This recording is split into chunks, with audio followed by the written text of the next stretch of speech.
Good morning, everybody. I am Russ. This is Chris, and our special guest, Mr. Brad Holbrook, writer of Cowboy and Lucky, the movie, writer of Hamlet's Cove, the movie, writer of Cowboy and Lucky, the series, episode 1 and 2, Mr. Brad Holbrook.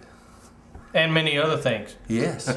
And also our newspaper article thing. Yes, which I didn't get more information on. I was told I would be getting. Yeah, I know the guy that's supposed to send over to you. Okay. I'll tell him here in a minute. Hey, dude, That's good. Okay. That helps. Yeah. All right, Brad, you've been watching, like right now, you are probably at your desk watching this show, and which is pretty exciting because you're watching yourself do this show. It might cause a warp in space-time. Yes. I'm afraid. An uproar. Don't let anybody see you, and they'll go, how is this happening? How's that doing it? Brad, we always talk technology. We always talk where it's going. What do you see, or how does, like Baylor, because everybody knows Brad works at Baylor, how are they using the internet and technology to, I mean, you can do classes online, yes? You can do some classes online, not for anything degree purposes yet. They're not advancing to that just yet. I'm not sure when that'll happen, but you can do some continuing education kind of classes. So with everything going that way, I mean, I'm not used to being in the middle. No, Huh? I'm not used to it. what? You're not used to being in the middle. Mm-mm. I know a couple stories where you're in the middle. That's not a good thing when we're talking about what we're Never talking in the about. middle. But anyway. You don't want that. You know, it's just I think we're a step above, or we're the only facility production company doing what we're doing while using the internet, TV, I mean, everything. Now, Brad told me a story the other day. Correct me if I'm wrong. One of the main guys at HP Yes. is a Baylor grad.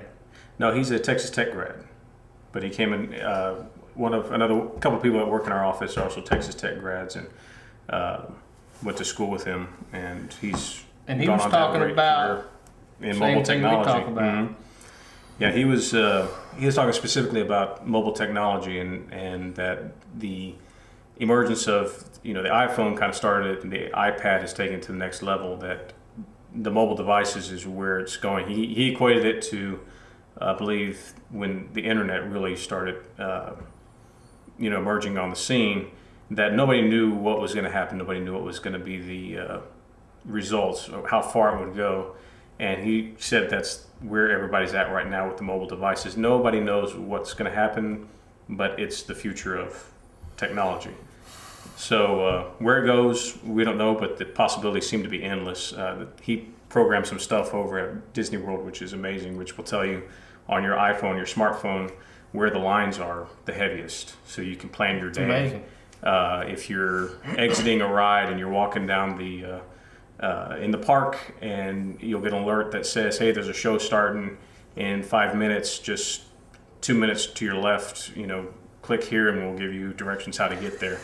So He makes no money, I'm sure. Oh, I'm sure. We did kind of joke and ask about wishing we could hire him on as a permanent consultant, and we all kind of laughed because we knew there was no way that Baylor, with as many resources and funds that we have, could not afford his services on a consistent basis. But Now, I could come over and talk.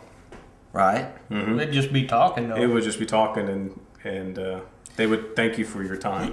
Right. So, the iPad, Yep. texting, I got all that. I am thinking about insuring my fingers because You should. I hear you can get good money on that. I'm thinking that if I was to lose my text finger, my life might as well be over. So I should probably Well- take care of myself. Yeah. I think Good idea. we have, Should. yeah. I mean, because what's happening is models insure their legs, athletes, Troy Aikman insured his arm, and now Fernando Alonso, he's a Formula One driver, insured his thumbs for $14 million. Now you got to think they drive. These are just the buttons that the gears. I think is all Yeah, they use these probably. for. Is just the gears because they do this. I don't understand. I don't understand how that happens. We insure your fingers for texting for $1 million. Your finger gets chopped off. They paid me $1 million. We would take care of that too. Getting it chopped off? If we Yes. insured, Right, in fact, we this guy, if I were him, I'd take a hammer to my thumbs tomorrow. $14 million. The first person I remember was, what's her name, on E. She insured her legs for $1 million. Mary Hart. Mary Oh, Hart. Mary Hart. Okay. Exactly Insured right. her legs for $1 million. I think they overpaid on that one. I don't know. That's exactly She wore them right. Short skirts, legs You are crossed. absolutely right. That was her calling card. Were those long legs? I think Mike Tyson. I know. also did something like I know. that. Troy Aikman did it. Troy Aikman. I think what they should do to some College of these athletes kids. do it. College athletes do it now. I think that's When they what come maybe they should offer some of these kids to get them to stay. Call Lloyd's of London and get you a policy. Yeah. David Beckham did it. Yeah, Bex did. And now he's same. not playing for the Galaxy because he's hurt. So Yeah. he's just going to sit this season out. I would too. Costing him. It's cost. Oh my gosh. So here, I'm going to ask Brad because he's a big football fan. It's not on the board here, but I want to go right into this. Tebow gets drafted in the first round. Yeah. Okay. His jersey is now the number one selling jersey. Tim Tebow's jersey. The Broncos jersey? Yes. Really? He has also got a great endorsement deal from Nike. Is that a publicity stunt for Denver, or do they think they can turn him into a quarterback? I don't think I couldn't imagine that football coaches would sign off on a publicity stunt. I think they're there to win. And their careers depend on them winning. And- if Josh McDaniels can't turn this guy into a quarterback, Then he's probably screwed his career.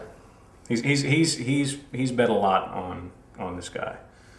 And if there's anybody, if I had to choose somebody in the draft that could handle that pressure and put that pressure on their shoulders, I would say Tebow would be one of the few that didn't could. McDaniels?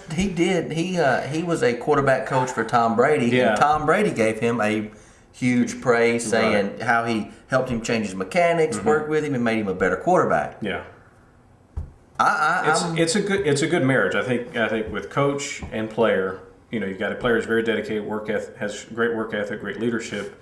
Mechanics are awful, and I'm not saying anything Right. genius or new there, but you know, with McDaniel, I just think that like everybody else has said, that you know, you could have spent that later. But apparently what I've heard is that I don't know if it was Baltimore or somebody was trying to move up to get him, and that McDaniels really wanted him. They wanted to get him later, but their hand was kind of forced to get him. I'll tell you what. Let me throw out a name.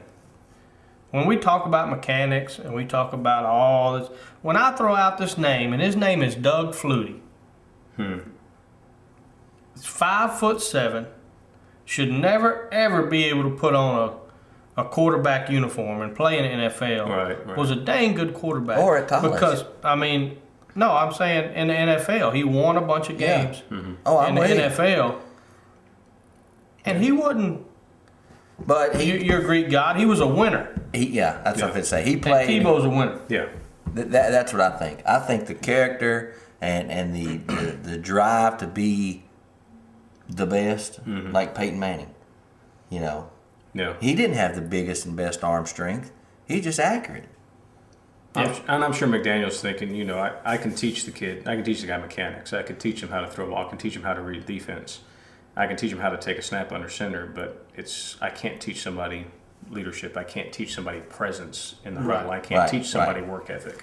So if you got those, and most rookie quarterbacks aren't going to really impact their first, you know, ideally your first 2 seasons, you kind of let them sit back and learn anyway. So he probably feels like, well, I'm going to, you know, we're not talking about somebody who we're expecting to. Well, you know who came immediately. in? You came in 2 years ago? Oh, Joe Flacco from Baltimore. Yeah. He stepped in and had to do it. I'm All gonna tell he you what. had to do is just not lose. Yeah, that's Yeah. Ben Roethlisberger.